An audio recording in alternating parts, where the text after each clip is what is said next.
Today, that was an absolutely fabulous speech. Warm-up. Warm-up, yeah. Let's hope so. Right, good afternoon everyone. Can I start by saying how lovely it is to have so many of you here today to celebrate with George and Sim. Let me start by saying, Sim, you look as gorgeous as ever. George.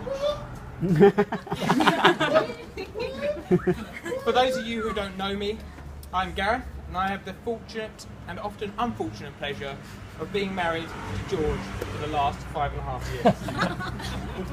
Do not worry, Sim is fully aware that I've had the difficult job of having to spend every day with a guy who likes to blame me for everything that is wrong with his life, and only half the time it is my fault.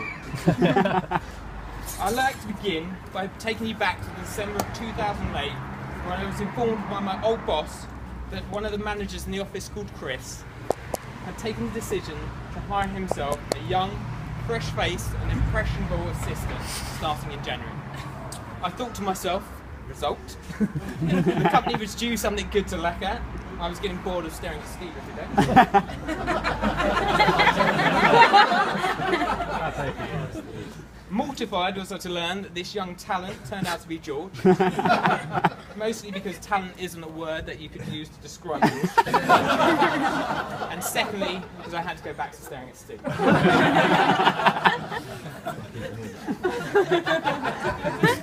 The boss then dropped the bombshell that Chris wasn't allowed an assistant, and it was my job to train George up to be a consultant at the same time. So fast forward to after Christmas in the January of 2009, and I turn up for work with a little less enthusiasm than I originally planned for, to see this young, fresh-faced chap talking to a colleague of ours at the time called Duncan. My first two thoughts were, who on earth allowed Duncan to be the first person you met in the office? Yeah. And secondly, is this guy really wearing a Union Jack belt?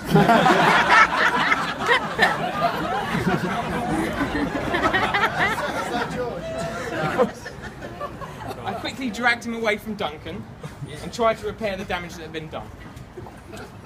The surprise I was, George did come back to work the next day, and thank God that he did, as I would never be here today otherwise. However, then began the most important task of his career to date, getting rid of that belt. Right. Now I'm sure that everyone is imagining, hoping that I'm going to do a character assassination of George. And I can tell you how every morning for the last 2 years he starts the day with the same line. Sorry I'm late, mate, but I'm going to stab the next fucking tube driver I see.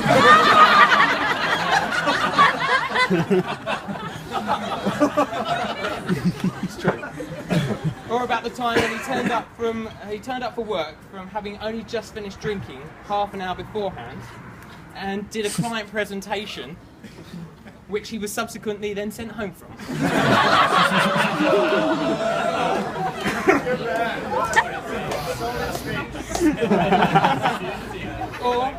Or how he spent 1 year of his career playing office cricket every day, having created a bat out of an umbrella and 2 pieces of cardboard, and then subsequently decorated the bat with Slazenger stickers that he'd printed off the internet. And who was bowling? I said I wasn't part of this.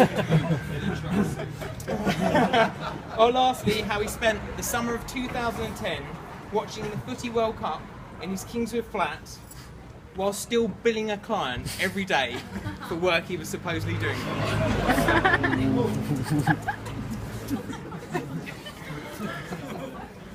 But I won't. Next year, he's doing this for me, and I'm still hopeful my parents won't disown me when he finishes telling stories about me. It's hard to believe at times just how much we have done over the last 5.5 years. Most recently, we have built the infrastructure and technology for a Tesco company from scratch. I'll give you that tenner later, mate. Even more impressive is the fact that George actually knows nothing whatsoever about technology. All along the way, we have both lived by the same motto, which is if you're going to do it, make sure that it's the best. Yes. Wish I'd stuck that in there. And most importantly, make sure you have fun along the way. Who wants to spend 9.5 hours a day bored when you can invent office cricket? Oh, and lastly, make sure you always got a fall guy. Luke, put your hand up.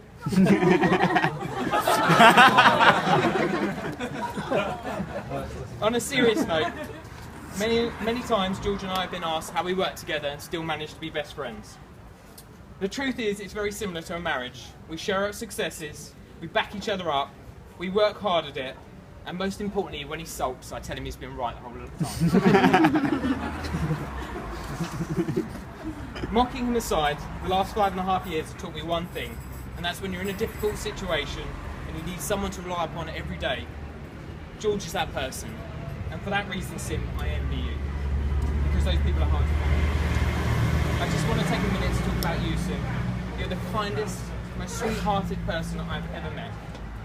When times have been difficult for me, you are always the first person who asks me how I am, and for that I am eternally grateful. I know you worked so hard planning this wedding while George is sat on his fat ass. And I just want to tell you, welcome to my world.